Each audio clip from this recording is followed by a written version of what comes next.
Então, pessoal, o escravismo colonial do Jacob Gorender. Então, peguei esse livro para ler. Esse livro, 1978, ele é desse autor que é o Jacob Gorender. Ele era do PCB, ele lutou na Segunda Guerra Mundial com a Força Expedicionária Brasileira. Ele é de origem judaica, né, religião judaica. Um militante de altíssimo nível, que estava preso ali. Ele teve com o PCB até meados dos anos 70, o PCB amorfo, revisionista, tentando a via parlamentar em plena ditadura, sendo massacrado ali na clandestinidade.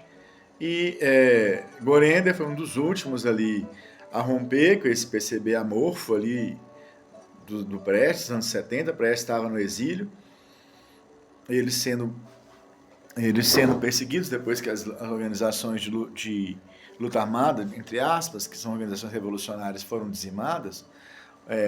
A repressão voltou-se para o PCB, que estava assim, tentando ficar quietinho, ver se ele conseguia espaço. Então, nesse momento ali, 74, por aí, Gorender ficou preso e começou a escrever na prisão esse livro. Ele estava no racha do PCB, chamado PCBR. Ele começou na prisão a ter essa ideia de escrever o escravismo colonial, parece que ele teve contato com o pessoal na USP. Depois, solto, né, no final dos anos 70, nos anos 80, ele passou a ser o professor da USP, mas não militou em organizações depois mais, não. Faleceu no começo dos anos 2000. Então vamos analisar essa produção dele. O início, eu achei que ele discute autossérie, porque ele é contra a autossérie. É longa discussão técnica e tal. Difícil, achei difícil de entender, mas é para refutar a autossérie. Aí ele segue nessa época que ele escreveu o Escravismo Colonial, parece que ele está sob influência do trotskismo, da marxologia acadêmica.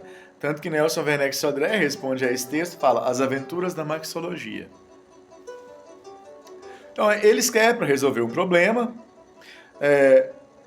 com o qual a esquerda se debatia, que é o seguinte. As organizações trotskizantes, tipo POLOP, ligadas à TMD, que hoje tem a nobre continuidade aí do Nildorix, elas teorizam que o Brasil já é capitalista desenvolvido, não são necessárias etapas na revolução, o capitalismo já está no campo, a questão no campo seria mais melhoramento de salários, não tanto distribuição de terra. Essa é a posição do Caio Prado, e o Caio Prado tende a teorizar, dar margem para o entendimento de que nós somos filhos do capital mercantil, embora ele não diga isso literalmente ali na formação econômica do Brasil, mas ele tende a pensar que o Brasil é capitalista desde o início, chegou ali na caravela capitalista. Como isso é um absurdo, até para essa vertente revisionista mais ardida, mais roxa, o Gorender viu que essa vertente revisionista precisava de uma melhor formulação, né? E formulou a ideia de que existe um modo de produção próprio, o escravismo colonial. Não seria nem o capitalismo propriamente dito, nem o feudalismo.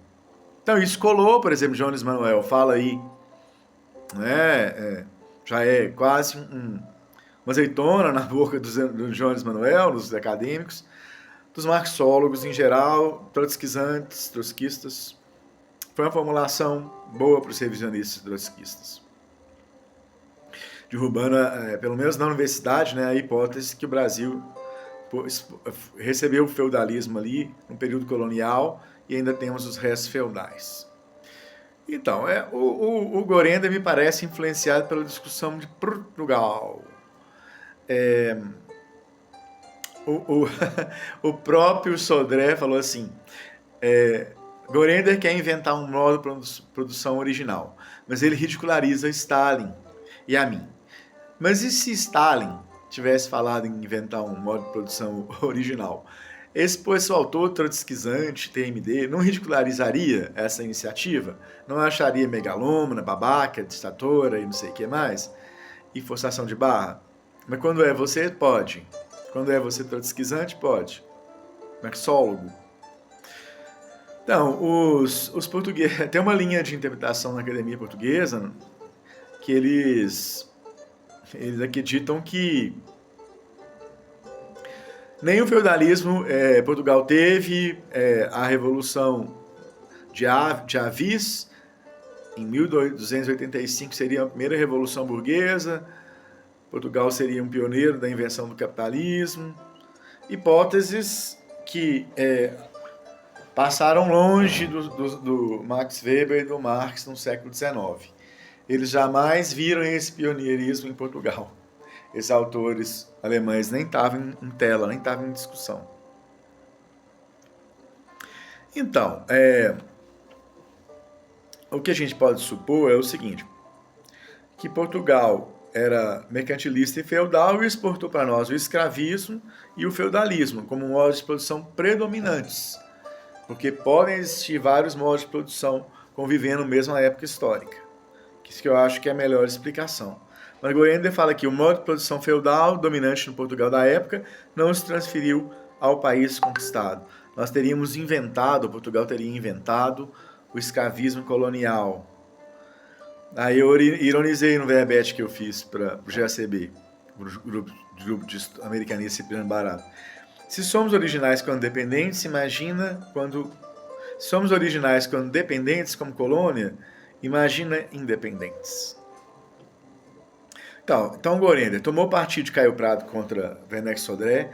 Sodré é bem menosprezado, ele é citado ali em nota de rodapé nesse livro, mas ele é o antagonista ali, no PCB, né? Essa vertente revisionista puxando para Trotsky, marxóloga, acadêmica, contra o PCB e o Sodré. Então, a gente verificaria a evolução do escravismo antigo para o capitalismo, pulando o feudalismo, mas aí ele aproxima com uma terminologia a análise do escravismo colonial com o capital. Então, dá a entender que esse escravismo colonial seria um escravismo já capitalista, ou já com elementos do capitalismo que até possibilita o uso do due capital.